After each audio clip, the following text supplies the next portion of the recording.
Previous lecture में हमने cyclotron motion के बारे में पढ़ा था और इस लेक्चर में हम आज पढ़ेंगे हेलिकल मोशन।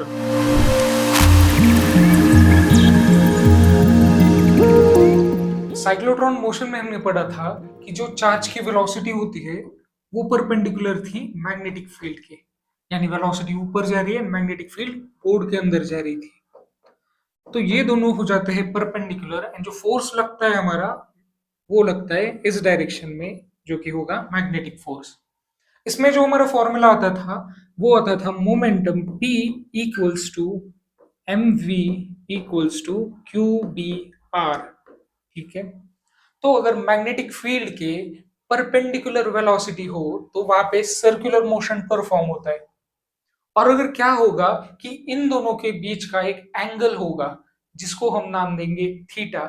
हेलिकल मोशन के लिए ये डायग्राम दिया है जहां पे एक्स एक्सिस में आपकी मैग्नेटिक फील्ड और यहाँ पे एक चार्ज प्लेस किया है क्यू, जो कि v वेलोसिटी से जा रहा है।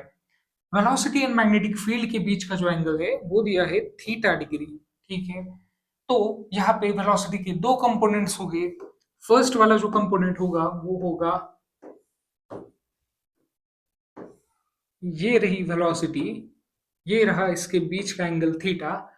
इसकी वजह से पैरेलल कंपोनेंट क्रिएट होगा जिसको हम नाम देंगे v पैरेलल। ये इक्वल आता है v cos थीटा के, तो ये हो जाएगा v cos थीटा। देन ये वाला हो जाता है परपेंडिकुलर कंपोनेंट, इसको हम v परपेंडिकुलर नाम देंगे और ये हो जाएगा v sin थीटा। ठीक है, v sin थीटा। और मैग्नेटिक फील्ड जो है वो इस डायरेक्शन में लग रही है।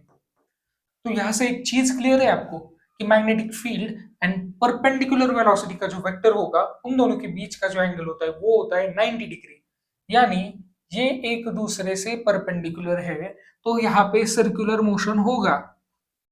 और इस वाली वेलोसिटी से वो जो सर्कल है वो भी मोशन में आएगा, यानी चार्ज सर्कुलर मोशन करते करते एक्स एक्सिस में भी मूव करेगा इस वेलोसिटी की वजह से। इसको बोला जाता है पैरेलल कंपोनेंट ऑफ वेलोसिटी, इसको बोला जाता है परपेंडिकुलर कंपोनेंट ऑफ वेलोसिटी।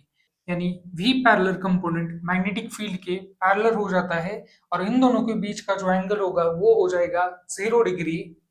और अगर यहाँ से आप मैग्नेटिक फोर्स कैलकुलेट करोगे तो मैग्नेटिक फोर्स इसकी वजह से आएगा 0।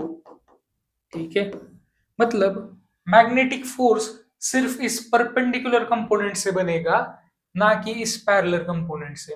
तो बस यही था हेलिकल मोशन के अंदर। ये जो पाथ दिख रहा है आपको वो है हेलिक्स कहलाता है, और उसमें जो मोशन हो रहा है उसको हम बोलते हैं हेलिकल मोशन। ये कब होगा? जब वेलोसिटी एंड मैग्नेटिक फील्ड के बीच में एक सर्टेन एंगल आ जाता है।